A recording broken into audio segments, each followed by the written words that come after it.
Welcome back to the Goku Report. Been a while since I've done one of these countdown lists on this channel, but with that said, this time we are looking at least from my view, 50 awesome songs from the 1990s, and this includes all genres of music qualify for this list. So that means like basically alternative, pop rock, regular pop, metal, hard rock, whatever is along with R&B and anything else basically out there with the exception of maybe country. But with that said, no honorable mentions. This is going to be 50 to 26. Keep in mind some of these are definitely guilty pleasure songs for me personally, as definitely some of them have heavy nostalgia. But with that said, let's get on to it. Also expect at least a certain amount of these to be one-hit wonders, as the 90s was a pretty big decade, and one-hit wonders as like the 70s and 80s. So with that said, first coming in at number 50 is the song Pepper by a really stupid name band, Butthole Surfers. Like I said, somewhat stupid name. Funny enough, they actually have some legit good music outside of just the song Pepper. Um, I know hard for some people to get over just the name of the band, but seriously, they deserve to be a little more than just a one-hit wonder like they were. There were definitely a few specific artists like that, I would say definitely in the 90s for the most part. Coming in at number 49 is actually cover of a classic song originally from the 80s by Depeche Mode called Stripped. Coming at 49 is the cover of that song, which would be done by my all-time favorite German metal band, Rammstein. Uh, and it would be featured on their second studio album, Sehnsucht. But with that said, seriously, Stripped, I really like Rammstein's version, like the guitar riffs and everything, less like electronic and stuff like the original from Depeche Mode, but that was to be expected for 1986 when the song originally was released on their album Black Celebration, which is a criminally underrated Depeche Mode album. But with that said, coming at number 48 is definitely a definitive guilty pleasure song. I'll be the first to admit I like this song, even though it's a really stupid, dumb, and cheesy song. But there were a lot of those in the 90s, to be honest, as well as the 80s. Coming at 48 is Too Sexy by Right Said Fred, which, of course, sued over copyright stuff like a year or two ago because a certain musician stole a lot from that song. Of course, that being Taylor Swift. Um, Next up at 47 is another technically more electronic disco, I guess you could say, influence song. Uh, it's called Blue. Yeah, the Blue Song, as many people refer to as. Now, this band would be only a one-hit wonder here in America, but in Europe they would end up having other hits, and they even did a song about Sonic the Hedgehog. So, with that said, as did I believe also Right Said Fred also did a song about Sonic as well.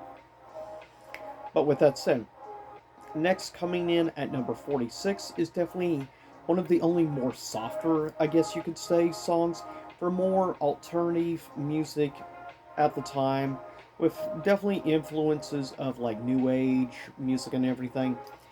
Coming at number 46 is the song Into the Blue by the artist, which was huge in the 90s, Moby, which is still producing music to this day and is still producing some very solid stuff, in my opinion. But Into the Blue is a really good song. I have a deep nostalgia for, just like another song he did in the 90s called Natural Blues.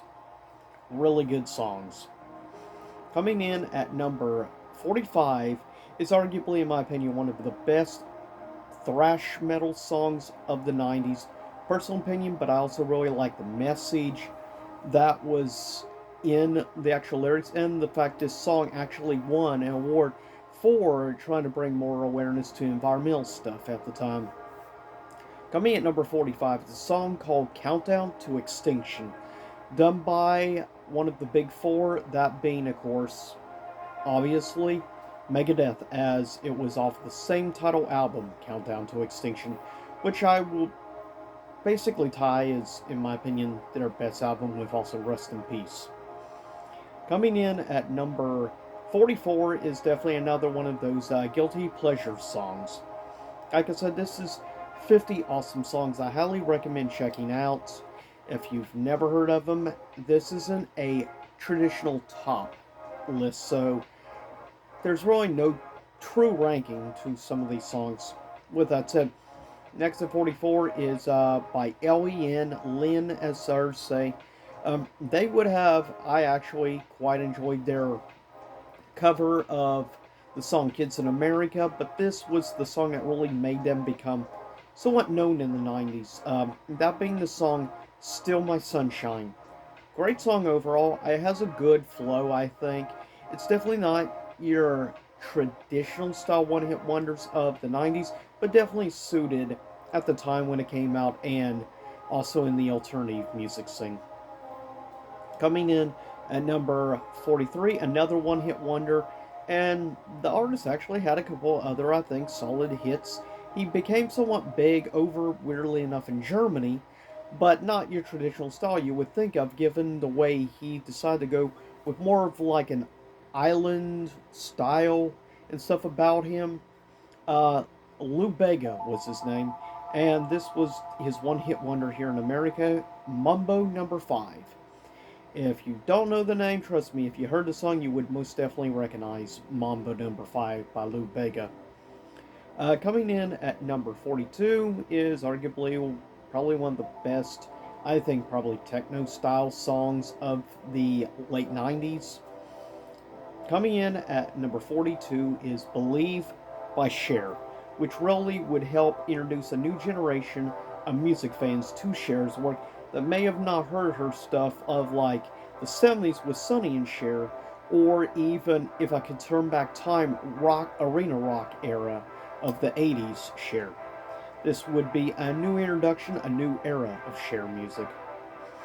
Coming in at number 41, another guilty pleasure, arguably probably one of the catchiest one hit wonders of the entire 90s and of the techno scene and everything. The song is called What Is Love by Hathaway, though it became famous thanks to a sketch on SNL. Coming in next at number 40, off of actually I think one of the overhated albums by Metallica, coming at 40 is the song Bad Seed. And if you know anything about the hard rock era of Load and Reload, then you probably know the song Bad Seed. And you would realize Bad Seed is legit one of their best songs, in my opinion, of their hard rock era of Metallica. Then coming at number 39, a great overall solid punk rock song, in my opinion, of the 90s. All I Want, which was also the theme of Crazy Taxi by, of course, The Offspring. Coming in at 38, it's definitely, if you appreciate Weird Al and everything, and you're a fan like me of Defending Episode 1, The Phantom Menace, you appreciate this song. Coming at 38 is the song The Saga Begins, which Weird Al Yankovic did, and it was a parody on the song American Pie. But legit, really good parody, and I love Weird Al. Coming in at 37, another somewhat guilty pleasure of mine. Definitely by a very well-known pop band, but I'm not gonna at the end they apologize for being a fan of their music. Yes, partially because it was catchy and stuff, but I liked actually their pop rock era of the mid 2000s. Coming in at 37 is Larger Than Life by Backstreet Boys. Yes, I like Backstreet Boy music, specifically late 90s into like mid 2000s era. I actually enjoyed quite a bit of it. Whether I want to admit it or not sometimes, I still have a soft spot. Coming in at 36, definitely a great song. Awesome, like Irish rap song, great. And the fact that this would be the song that would make people know and become familiar with a certain mixer named DJ Lethal. The song is called Jump Around by the band or by the rap group House of Pain. Legit one of the best, even though I'm not a big hip hop or rap fan, I'll be honest. This is one song I actually really enjoy, in all honesty. Maybe it's also the fact of my Irish heritage, hard to say. Coming in at next, at 35, definitely one of the hardest songs on the list, but still great. And this was used off and on for a long time by ECW for quite a long time. The song is called Walk, and it's by the band Pantera. Though there's been questionable stuff throughout the years for rightful reasons of Pantera, Walk is still a great song. It really does have a nostalgia for me because of ECW and everything of the Attitude Era. Coming in next at 34 is arguably one of the quintessential earlier era Green Day songs. Coming at 34 is Basket Case, off of course, Green Day's insanely successful Dookie. Coming in at 33 is a song that deserves more love than it gets, and that is the song Then the Morning Comes by the band Smash Mouth. And yes, there is multiple legit better songs by Smash Mouth than All Star. All Star is their most overrated song, and it's only because of stupid Shrek is the reason it became the meme it is. However, Walking on the Sun is great. Also, The Morning Comes, all great songs off of Astro Lounge, which is an underrated album. Coming in next at 32 is a great overall cover, in my opinion, by the underrated Canadian band Our Lady Peace, and it is a cover of a Beatles classic called Tomorrow Never Knows. And I think they actually did a great job, in all honesty. This was one of the first songs I ever heard by Our Lady Peace back in the 90s. And it was also used on the Craft soundtrack as well, which is where I first heard this song. Coming in at 31, one of my guilty pleasure songs, but sometimes when you're in a bad mood or something, you just want to get your anger out and stuff. And for me, this is one of those songs. Sometimes I just want to lash out and stuff, or frustrated with people and stuff in life. Coming at 31 is the song Break Stuff by Limp Bizkit. Yes, it's legit actually a really good hard rock song in my opinion, and it has a good flow overall, and sometimes it's just something you need to help get some of your anger out. Coming in at number 30, one of the most criminally underrated bands of the 90s in my opinion, maybe most underrated grunge band for me personally, though this band was not from the US and not from Washington State, or Seattle rather. The song at 30 is called Tomorrow and is by the criminally underrated Australian band Silverchair. As I've said before, I love the pop rock era of the 2000s, but I also really appreciate the grunge era of the 90s. Coming in at 29 is the song Pretty Fly for a White Guy by The Offspring. I like their sense of humor, weird twisted sense of humor, and their sarcasm in the music. And, yeah, it's one of those songs just like White and Nerdy that, to an extent, I can relate to at least, and be open about that. Coming in next at 28 is another one of the classics from Green Day. Coming in at 28 is Welcome to Paradise, and I specifically like the redone version of Welcome to Paradise more. I get some people prefer stuff from the early era Green Day, independent era of like Kerplunk and stuff. Personally, I prefer the redone version, but coming in at 27 is arguably one, maybe the biggest guilty pleasure song of mine on this list.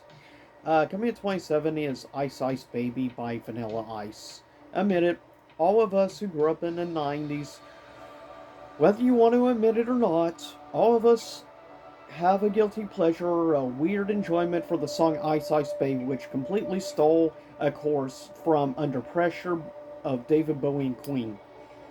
Just like some of us out there also have a guilty pleasure for another Vanilla Ice song called Ninja Rap, which was on Ninja Turtles 2 Secret of the Ooze. But with that said, last for part 1, coming in at 26, is arguably one of the best songs and pretty much my favorite song from this band. It originally came out as a post-grunge band, and I think it's gotten way too much hate throughout the years. Coming in at 26, it's a song called Leader of Men, and it's by the band Nickelback, and is off their first big major label album, and that being The State. Which I've said many times before, The State is arguably Nickelback's best album, and I mean, there's other great songs on the album. I mean, Breathe is another one of their absolute best, but Leader of Men just has such a good build-up, good pacing over the song, and I appreciate the actual elements and stuff. That's the thing. The State all around is a great overall post-grunge rock album. I highly recommend it, even their first technically official album, that being The Curb. But with that said, that is it for part 1, 50 to 26 of 50 awesome 90s songs. With that said, leave a comment. What are some of your personal favorite songs of the 1990s, or of the 80s, or of the 2000s? Because I plan on trying to do one of these in the future for some other decades. Specifically, the 80s will definitely have a lot of more guilty pleasure songs, that's for sure, as well as the 2000s. But with that said, I'll see y'all next time. Stay safe. See you again soon enough.